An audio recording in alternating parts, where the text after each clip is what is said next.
Signori e signore, e voi che ancora non avete deciso, questa sera un ospite davvero speciale, voce di Sky Atlantic, di Radio Monte Carlo, ma anche di Radio Cipolla, voce del tour mondiale di Eros Ramazzotti, ma anche del concerto di Pino e le Fisarmoniche.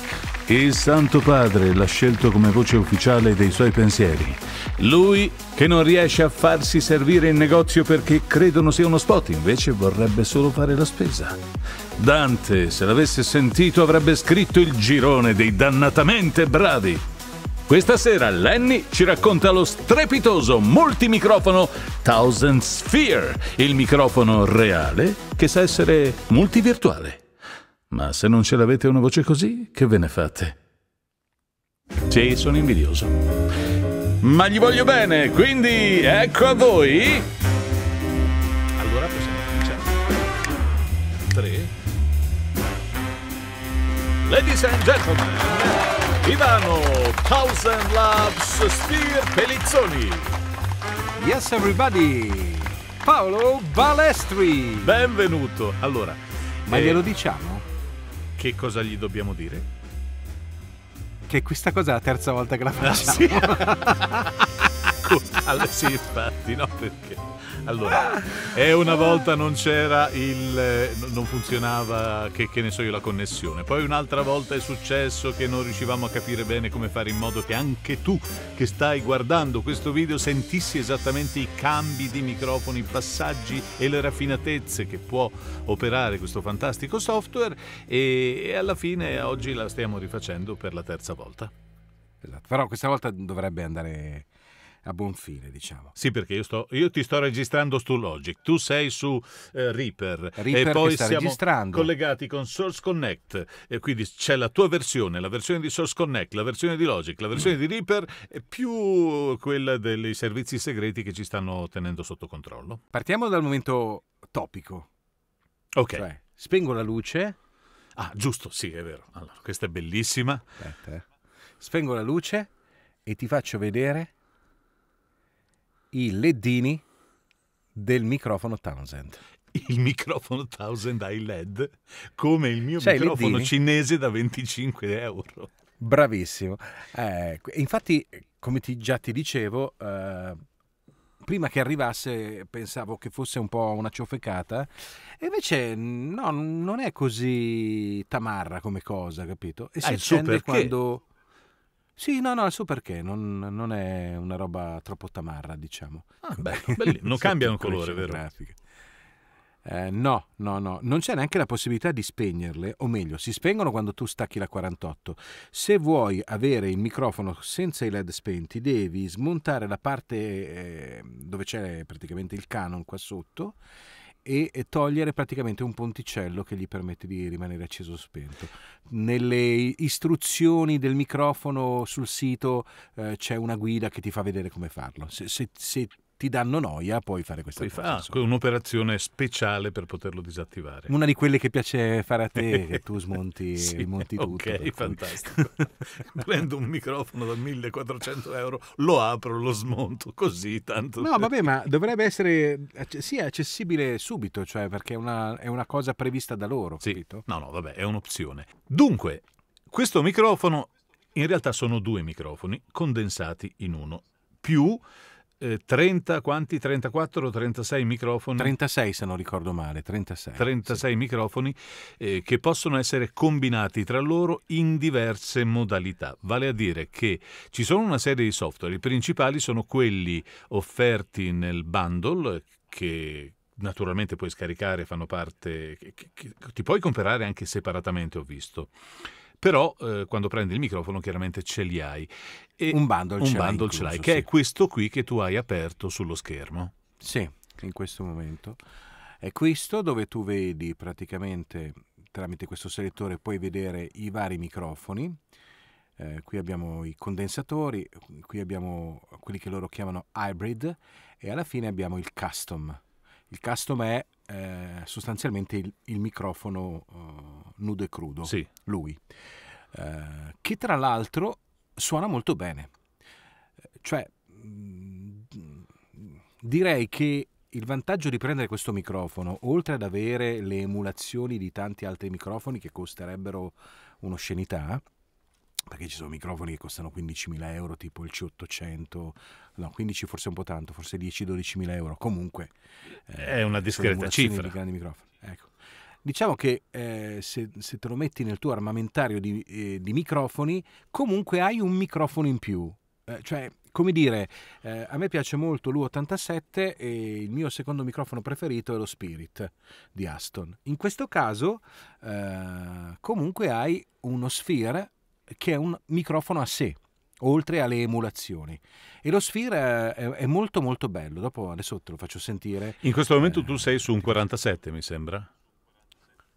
Abbiamo il pre della Nive in questo momento collegato, che non riesco ad aprire. È stupida quando fa così, veramente odioso. Ma perché anche a te succede? È arrivato. Ok, il pre della Nive. Ok, allora non è il mio computer. No. Che in questo momento è sostanzialmente acceso in flat, okay. Non sta facendo nulla. Lo chiudo perché tanto non si riapre. Poi abbiamo lo Sphere che è qui e l'1176 che sta lavorando pochissimo, poi adesso lo spegneremo per sentire i microfoni direttamente senza nulla. C'è da dire che il pre della Universal Audio poi così schifo non fa. In effetti. A me piace molto, devo essere sincero. Ok, allora abbiamo tutta una serie di Neumann, per cui abbiamo il 47, il 49, il 67, il 67 NOS, ci sono i 3 U87 nella versione Vintage Modern e TK, il C12, poi abbiamo il 251, il C800 che è un microfono mitico. Allora, il C800 è molto bello, secondo me sulla mia voce ha il problema che le sibilanti vengono fuori molto. Te lo faccio sentire. Allora, adesso andiamo sull'800. Cavolo, possiamo sentirlo. Questo è l'800. Senti che gli dà più corpo, presenza. Sulla medio-alta è bello presente, però devi stare attento. Devo dire che io l'ho usato quasi sempre con il Nive e probabilmente con il pre invece di Universal Audio funziona meglio. Prova a metterci il Nive. Mettiamo il Nive. Allora, 1, 2, 3, 4, prova, 1, 2, 3, 4. Questo è il Nive, che però adesso è un po' indietro rispetto al... Sì, devi dargli solo un po' di gain. Lo alzo un pochino, ma il Nive è molto chiaro di suo, per cui un po' si sente, secondo me. Senti le S come diventano sibilanti subito? Sì. Io poi ce l'ho molto marcate, per cui... Sei un sisolone. Sono un sisolone. Torno nel pre-normale, ma forse sono un po' alto, no? Fammi vedere. Perché io guardo dal mixer, non mi sembra altissimo, sì, un pochino sì. Lo abbasso un pochino, dai. Comunque ho messo un bel limiter sul tuo canale per sicurezza. Ok.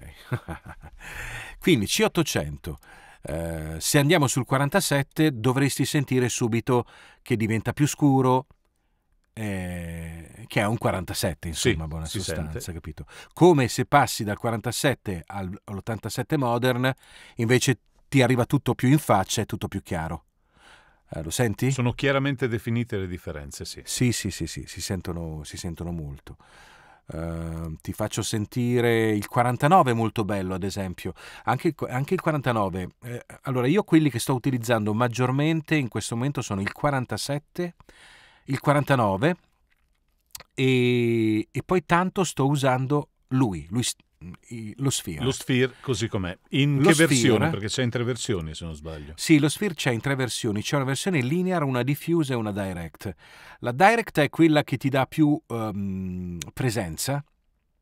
È soltanto una questione di, come si dice, di variazioni praticamente su questa parte qua, per intenderci, capito?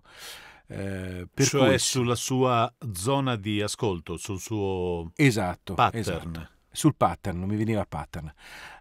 Allora, adesso tu sentirai la differenza che c'è tra il 49 e lo Sphere Direct.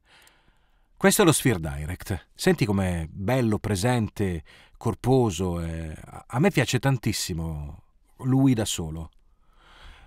È molto ben definito anche come Sì, è suono. molto ben definito. Se lo metti in linear, ad esempio, si allontana un po', diventa un pochino più delicato, senti? Sì. Che è diventato meno presente, anche sulle medio-alte lavora diversamente, però appunto se ce la faccio, sul direct, questo hai un microfono acceso così che ci puoi mettere niente e già stai suonando molto molto bene. Poi sbaglio o puoi modificare ulteriormente il pattern dal pomellone che c'è in mezzo? Esatto, tu qui puoi decidere, vedi, come usare il pattern. Qui sento la stanza. E senti la stanza perché stiamo aprendo anche Dietro praticamente. Così siamo Figura 8. Sì, qui siamo 8, per cui se io faccio così senti bene anche dietro. E qui siamo in cardioide. Poi puoi anche modificare la forma del cardioide, cioè farlo diventare ipercardioide. Sì. Poi c'è l'effetto proximity. Sì, questo praticamente va ad agire sulle basse frequenze e dà una sensazione di prossimità senza avvicinarsi. Cioè adesso io mi sono avvicinato e tu hai la prossimità. Se mi allontano fai la stessa cosa aumentando la prossimità da qua. Se te ne vai indietro diventa più secco, senti che perde le basse. Certo. Poi ci sono dei microfoni dove questa cosa la noti molto di più. Ok. Poi ci sono 3 filtri sopra. C'è un filtro che tu hai tra i 60 Hz, 100 Hz e arrivi anche a 200 Hz. Ok. Si sente, quando arrivi a 200 si sente molto. Il 60 è quello che usi classico per evitare i tenerti tutti... per non avere rumble, ma di solito lo lascio direttamente o dentro al pre di Universal o dentro al Neve. Certo. Il microfono lo lascio pulito così com'è. Poi hai questa funzione che va a, come dire, a disassare, è corretto? Sì, porta fuori asse, cambia l'asse di orientamento in teoria della capsula, ma senza toccare la capsula. Esatto, e ti permette di andare a correggere le S. Per cui se io adesso lo porto tutto di qua, senti come cambia tantissimo. Adesso questo è ovviamente... certo, è un eccesso. È un eccesso, però se vai a trovarti il punto in cui la tua S e vai un attimo a... Cioè, nel tuo caso la cosa che ti chiede è quella, ma tu resti di fronte, in realtà se tu ti spostassi di fianco al microfono come hai spostato l'axis, per esempio, cosa succederebbe? Mai provato. Facciamo una prova. Se io mi metto qui, allora sì. Beh, però senti, ti avvicini, cioè lui lavora a prescindere che tu sia da una parte o dall'altra. Lui simula che tu sia spostato rispetto al centro della capsula. Sì, lo vedi da qua, vedi? Sì, infatti c'è quella freccetta. C'è una freccia che ti indica dove va a fare... a spostare l'asse. Esatto, 45 gradi, 90 gradi, 135 oppure 180 gradi e tu praticamente a 180 gradi dovresti simulare di essere dietro al microfono, o sbaglio? Sì, però secondo me non è esattamente così. Cioè dietro al microfono non c'è niente in questo. Se tu tocchi, cioè se fai un rumore dietro al microfono, come fosse figura 8. Probabilmente se lo mettiamo ad 8... No, aspetta, lascialo un attimo così. Poi metti l'axis a 180. Ok. E fai un rumorino dietro. Sì, ma se io vado dietro, senti che il suono è strano anche da dietro, ma è sempre strano. Ah, ok, certo. Capisci? Quindi forse, come dicevi tu, in figura 8 effettivamente. Non è che accende la seconda capsula. No, secondo me no. Secondo me no, perché la seconda capsula comunque... Mettiamola a 8, scusa, eh. Sì.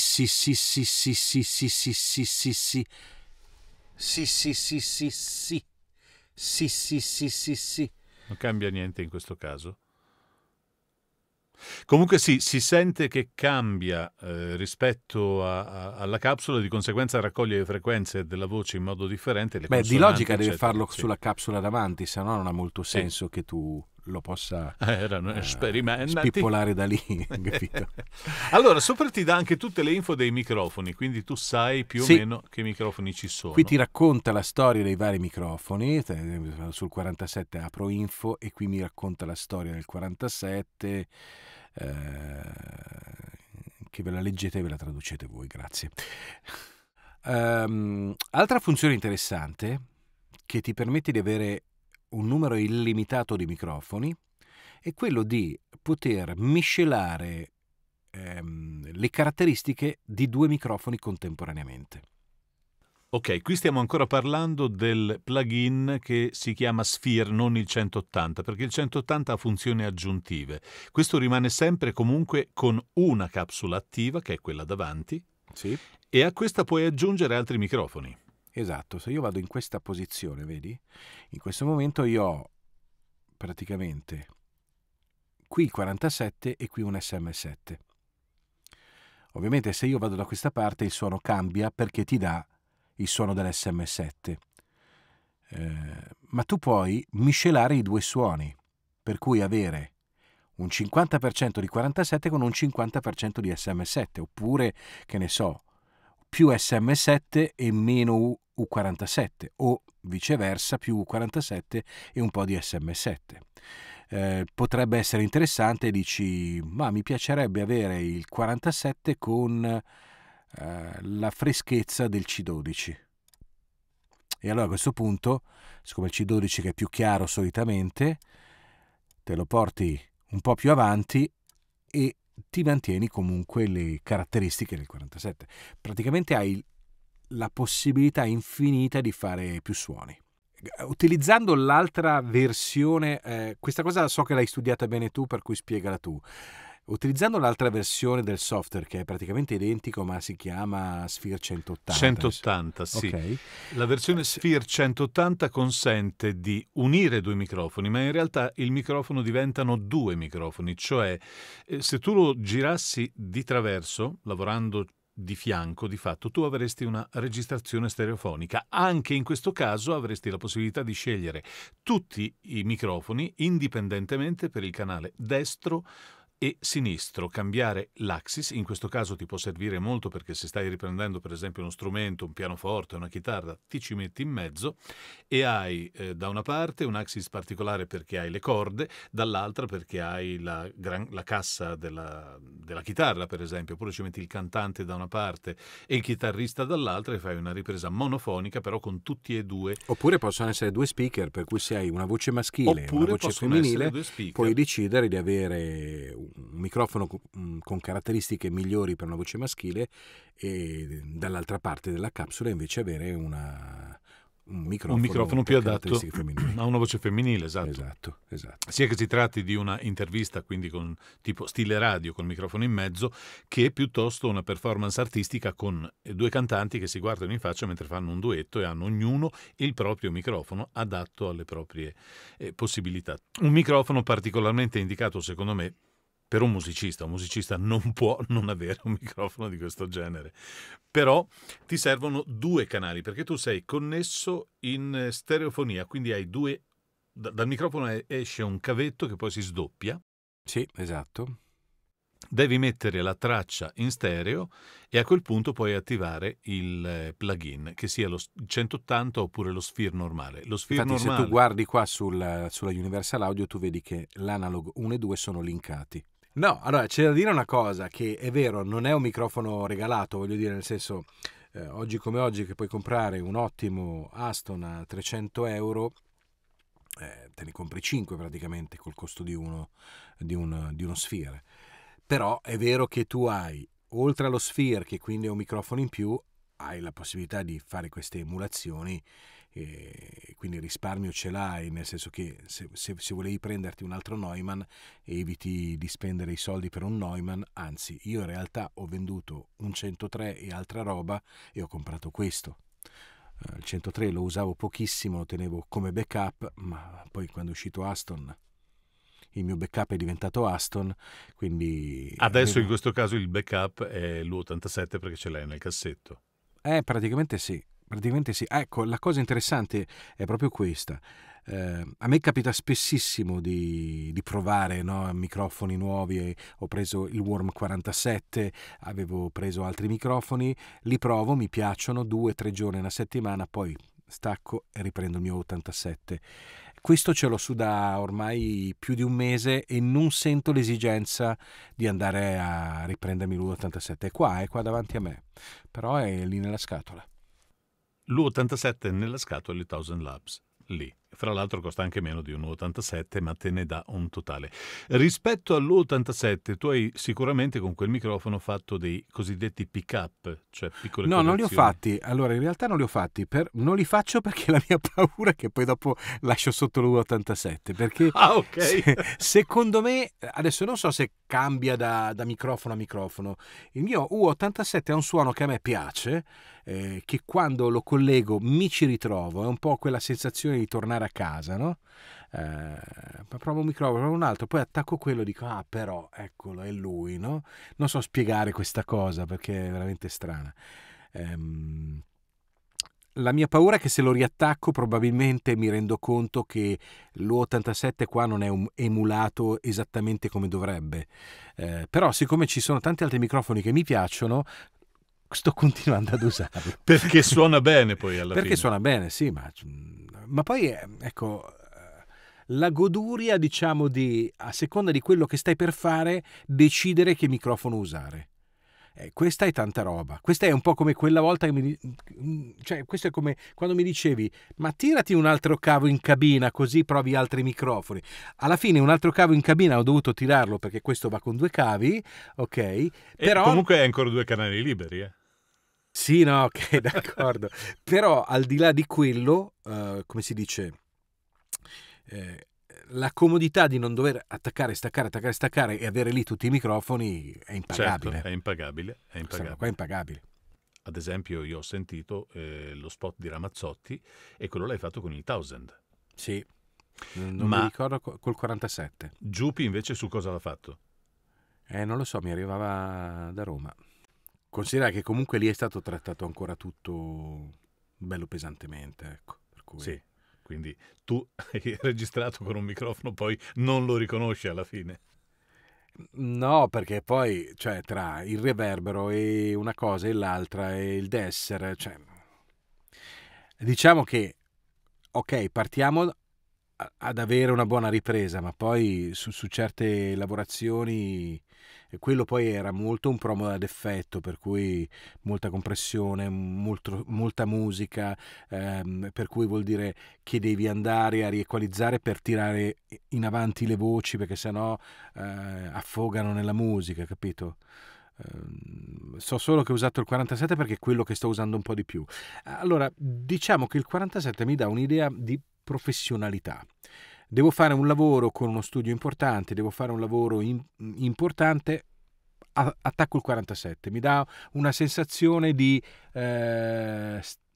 standard, un po' come l'U87, capito? Certo, però non so perché in questo momento in mi quel stia caso... piacendo più dell'U87, questa è la cosa strana, perché io il 47 sul Warm Audio l'ho provato, ma non ha niente a così. che fare, non ha niente a che fare con il ecco. 47, è un 47 veramente dei poveri. È carino, suona bene, porta in faccia il suono e tutto il resto, ma già i cloni francesi che si avvicinano di più al 47 suonano diversamente. Infatti il Warm Audio è uno di quelli che lascia un pochettino così, lascia un po' pensare, perché effettivamente una volta che poi senti un 47 dici c'entra un c'è. A parte il fatto che io non ho mai provato un 47 vero, per cui può darsi che faccia schifo anche questo, per quello che ne posso sapere. Questo ci assomiglia anche abbastanza. Poi è chiaro che dipende, il 47, il valvolare è di un certo tipo, poi fra le altre cose c'è il FET. Sì, c'è il FET. Niente, in ogni caso tu dall'altra parte, quando fai una connessione, molto spesso hai un fonico. Mi hanno fatto anche i complimenti per come usciva il microfono, ed è saltato fuori appunto che stavo usando il Thousand, il tecnico, che ovviamente sapeva di cosa si stesse parlando, mi ha fatto una serie di domande, anzi ha voluto sentire anche delle emulazioni già che eravamo in link. In un altro studio invece, il titolare di uno studio mi ha detto che lui preferisce sentire lo Sphere. Lo Sphere gli piace più del 47. Quindi come microfono, voglio dire, detto da chi in studio di registrazione ha un U87, perché lo so, e che usa l'U87 tutti i giorni, e che mi ha anche detto è molto interessante perché qui girano un sacco di speaker e a volte l'U87 su certi speaker non mi suona. Non suona, infatti. Non suona. Quindi si è incuriosito molto. E poi soprattutto perché la differenza di suono tra il 47 e lo Sphere lo senti subito. Il fatto che ti venga detto molto meglio lo Sphere mi fa pensare, perché comunque il 47 se lo compri vero ha un suo costo, capito? E questa però risponde anche alla domanda: che cosa se ne fa uno speaker in home studio di questa ragazza? Allora, secondo me lì c'è da considerare un fattore. Più che decidere il microfono in base alla produzione che tu stai per fare, lo fai in base sì alla produzione, ma in base anche alla tua voce. Perché è evidente che tu hai un tono diverso dal mio e che probabilmente un microfono che per me suona male, per te suona bene. Penso al 67, io se accendo il 67 non mi piace.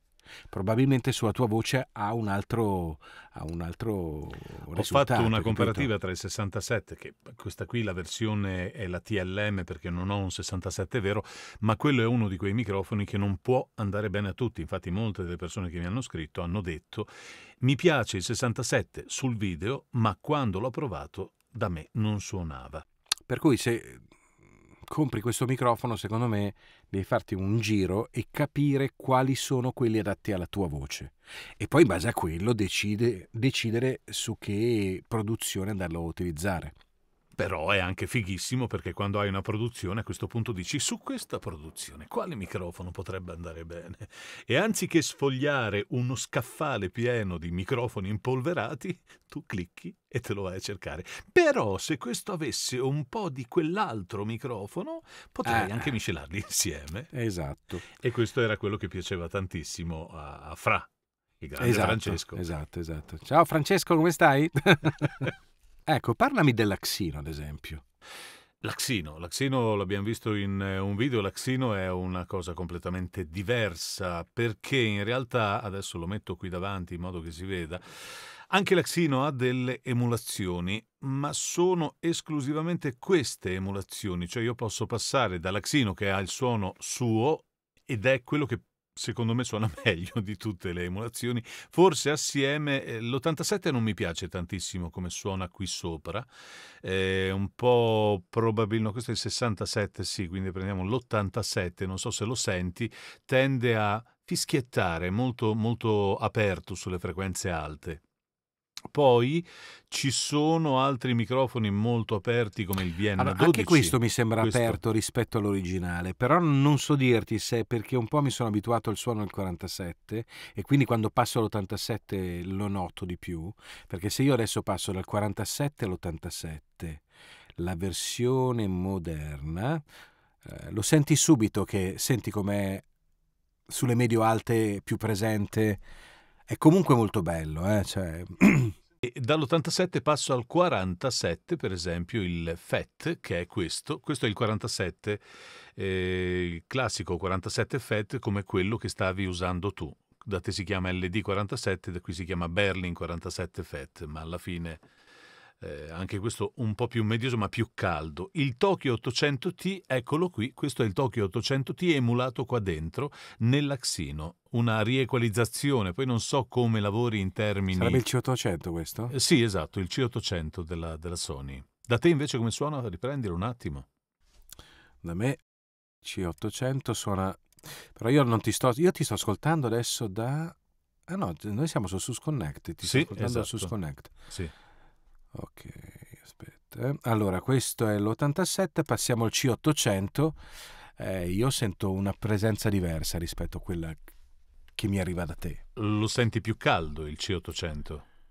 No, anche sulle medio-alte lo sento meglio. Sì, cioè però da te io sto ascoltandoti, ti sto ascoltando da SUSConnect. Da SUSConnect, sì, chiaro. Dopo io metterò insieme tutte quante le cose, quindi... No, sto cercando di capire dove sta la differenza, cioè se veramente c'è una differenza di emulazione o se c'è un passaggio anche dato dal fatto che comunque io mi sto ascoltando direttamente in cuffia, te ti sento passando da internet. Attraverso internet, quindi sì, c'è una discreta differenza. Ad esempio il Vienna 414, che dovresti avere anche tu, che è il classico HG. Ce l'ho qua, il 414. Qui ce ne sono 3 versioni, anzi 4, perché c'è un brass, un nylon, un US e un T2. Io non so quale sia quello più corretto. Penso sia questo, perché me lo ricordo che io questo lo usavo a Peter Flowers. Sì. E me lo ricordo di questo colore qua. Questo è il 414. Bello questo, qui è un bel microfono, ad esempio. Molto chiaro anche questo. Sì. Io poi sui microfoni chiari vado a nozze, nel senso che mi porta avanti la voce. Tu invece c'hai questa roba baritonale che ti arriva da sotto, per cui vai da un'altra parte a riempire le frequenze praticamente. Scelgo altre strade, altri microfoni. C'ho anche i russi io qua, vedi? Questo qua è un microfono russo. Allora, quello come si chiama? Questo qui sarebbe, vediamo se c'è scritto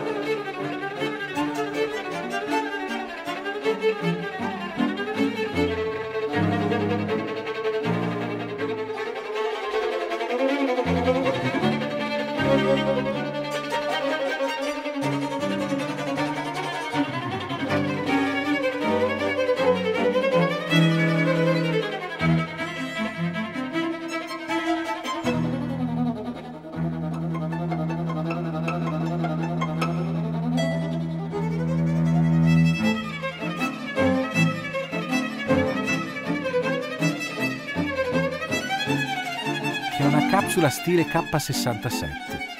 Poi c'ho il palettone che non ho capito cosa sia. Eccolo qua, il palettone. Senti che brutto suono che c'ha questo coso qua. Ma il palettone che cos'è? Ma secondo me è un microfono per prendere degli strumenti, ma non ho idea che strumenti. Sì, per batteria probabilmente. Devo andare in Standard Telephones and Cables, qui dice. By the BBC and manufactured by STC Standard Telephones. Ah, ok, vedi? Drum overheads. Quindi batteria. Per batteria. Esatto. Per batteria. Okay. Sì. No, senti che basse. Mi vengono le basse da balestre. Che non le bassone. Sono il balestrone. Sei tutto basso. Senti che balestre. Sei così basso che puoi andare sotto al tavolo adesso. Cos'è questa cosa qua? L'ho aperto adesso.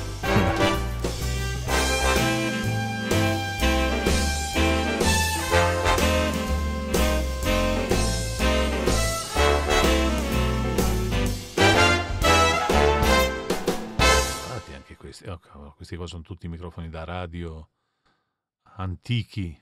Salve, sono Radio Antica. Senti che bello. Bellissima questa. Questo per esempio è l'SM57 imitato sulla Xenon. Vabbè, questo qui non è lo Shure. No, questo è Sennheiser, giusto? Questo è Sennheiser. Sì, Mi questo sembra è Sennheiser. Anche questo è un Sennheiser. C'è anche quello che ho usato quando facevo la radio da ragazzino, ma no, ho sbagliato microfono, aspetta, Che qua dentro scemo io. Quello lungo, sai quello lungo? Il 441 dovrebbe essere. O il 400. Allora me lo sono sognato. Perché non c'è il 441 qua. Aspetta, Tu usavi...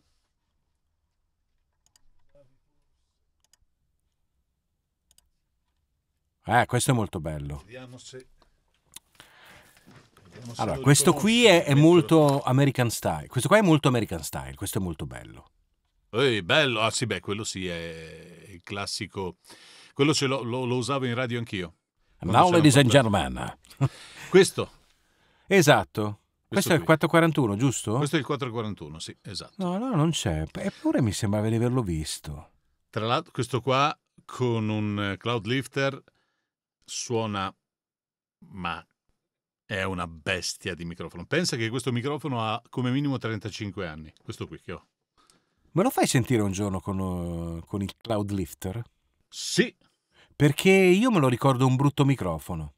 Forse perché ci ho fatto le prime radio e si andava in onda, prime radio locali dove avevi quel coso lì senza un compressore, niente, e in cuffia sentivo un suono che mi faceva schifo. La settimana scorsa avevamo un caldo allucinante qui dentro, un caldo bestia, e mi si era fottuto l'U87, sai che adesso ce l'ho in riparazione da Marco. Sì. e avevo Eleonora che doveva registrare un corso, solo che dentro la sala non ci si stava. Quindi ho acceso il macchinino per l'umidità all'interno della stanza, le ventole a manetta che come da te, anche se girano, il fresco del condizionatore non ci arriva. E quindi c'era un rumore di fondo piuttosto alto, ma veramente alto, e non riuscivo ad abbassarlo. Allora dico aspetta, togli, cambio microfono, e gli ho messo questo. E perché non hai messo l'SM7? Perché l'SM7 è intubato, è leggermente intubato rispetto a questo qua. Questo qui, tenuto a una certa distanza, con un poppettino davanti, appoggiato sopra così, non so se si vede, proprio appoggiato. Sì, come faccio io col Samsung quando sono in giro. Stessa identica cosa, Okay. esatto, appoggiato così. Il cloud lifter e le stesse impostazioni sulla Apollo dell'U87, ho chiaramente aumentato un po' il gain, cambiato un pochettino il gain, praticamente ho ripreso il corso senza neanche un rumore che c'entrava, con un expander appena attivo. Era una figata pazzesca, questo microfono suona da Dio, veramente. È fantastico. Pensa che l'ho trovato a una fiera, questo qui, una fiera dell'elettronica, a Forlì. Eravamo in Romagna, è vero, tra piedine e cose varie, a un certo punto c'è un E gli hai banchetto. dato tipo 20 euro. Gli ho dato 200.000 lire di allora, stiamo parlando dei primi anni 90, ed erano cacchio, soldi. son Erano soldi sì, all'epoca, sì. tanti. Però praticamente l'ho usato per aprire lo studio. Ho iniziato a lavorare con questo qui. Pensa tu. Questo con un Revox e un MD, i primi MD che uscivano, so se te lo ricordi, che facevo gli editing con quello, poi dopo sono usciti i computer, allora a quel punto tutto il resto è andato a farci friggere. Scoccino, matitina bianca, eccetera. Sì, esatto. Anche tu li hai usati. Ricordo quando facevo i promo di Radio Peter Flowers e usavamo ancora il multitraccia e i Revox e si facevano i tagliettini del nastro. E con poi la facevi matitina partire bianca. a mano il pezzo, al momento giusto il play sul Revox e il multitraccia registrava. Esatto. Era fantastico. Vabbè. Ci siamo divertiti, ci siamo divertiti. L'MD 441 è un pezzo di storia.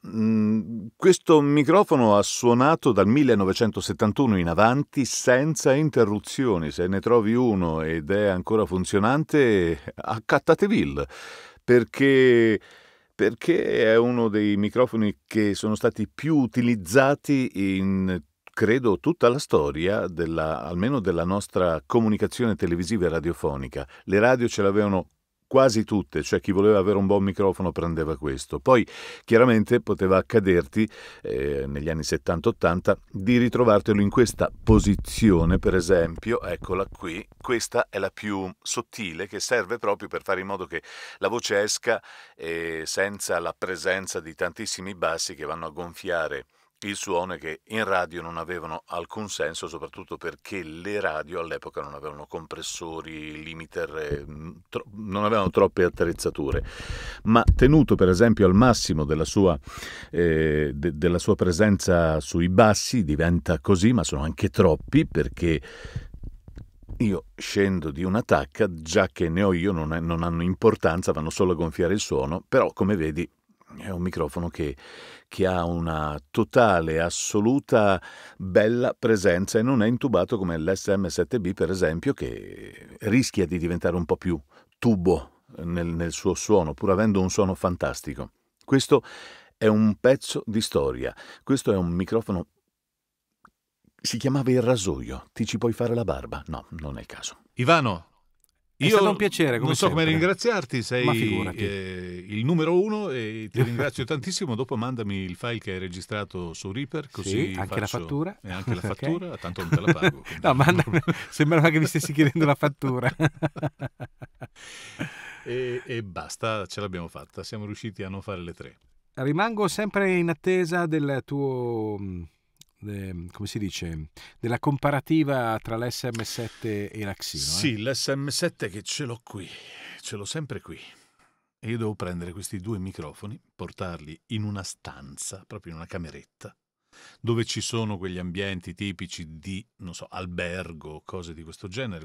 Dovremmo chiedere ad Andrea, lui conosce bene queste situazioni, e poi provare a fare questa comparativa e sentire se l'SM7 originale effettivamente suona come l'SM7 emulato, e soprattutto se effettivamente sulla Xino non ha bisogno di un expander, come invece siamo costretti a fare quando siamo fuori. Però tu mi hai detto che usi un microfono e lo metti sopra uno scaffale, dico bene? E poi lo colleghi alla... Allora, io dopo aver speso miliardi, per modo di dire, certo, ovviamente, avevo preso anche un Apogee, che è uno di quei microfoni che ho ridato indietro, per modo di dire, un microfono bellissimo, ma se lo metti qui in cabina suona.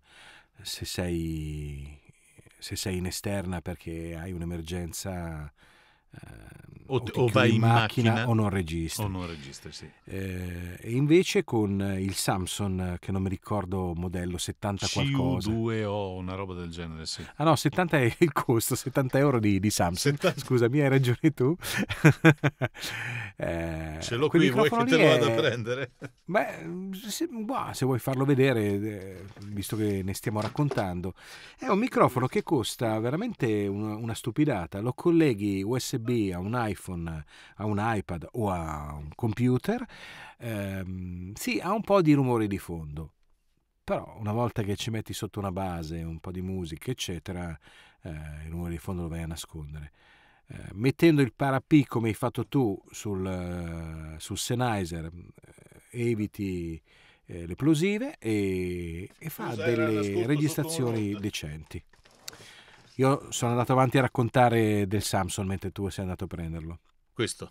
Esatto, dicevo che appunto mettendo il suo Para-P in punta, perché sennò le plosive le senti, ti fai delle registrazioni che sono dignitose, lavorabili benissimo poi in editing, e risolvi un problema se hai un'emergenza, cioè poi non è che devi per forza lavorare anche quando sei in vacanza, però può sempre succedere. No, succede sempre, non è che può sempre succedere, sì, succede regolarmente.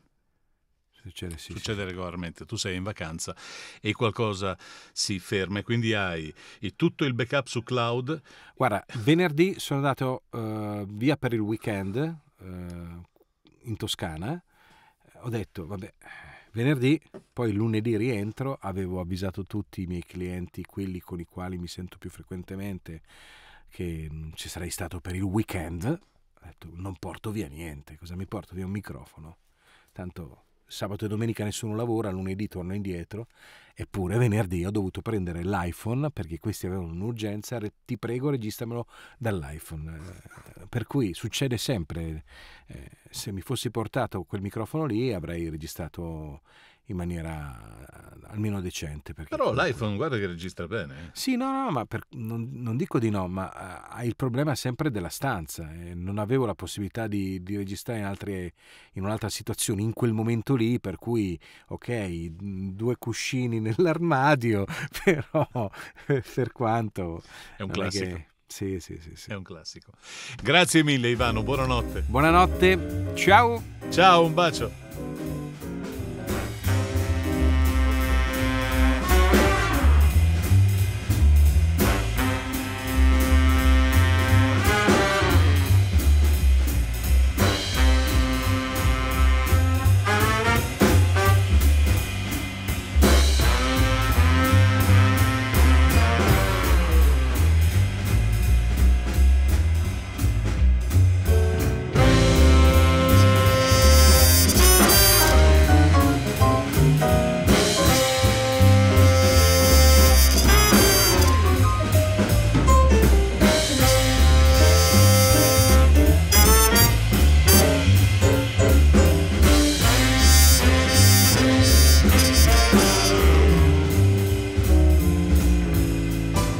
Allora, se io ci metto questo... Radio Cipolla, la radio che ti artoglia. Sei d'accordo con me? Sono d'accordo con te, perché io ti sento su Snacks. Paolo? Sì, sono qua, mi senti? Non ti sento più. Ero tutto. Hai rotto tutto, hai rotto tutto, tutto rotto. Prova a parlare. Wachu wachu. Allora, fai ancora one two. Wachu wachu wachu. It's fantastic, I am recording you from this. Così tu mi vedi bene? Sì, perfetto. Mi sa che l'ho rimessa come prima, infatti. Ok. Allora. Dunque, che cosa mi fai vedere now? Quello che vuoi. No, allora. Sei partito? Scusa, fammi capire, perché io non capisco quando parti. Allora, partiamo, pronto? 1, 2, 3, partito. D'ora in poi tutto quello che dici potrà essere usato contro di te.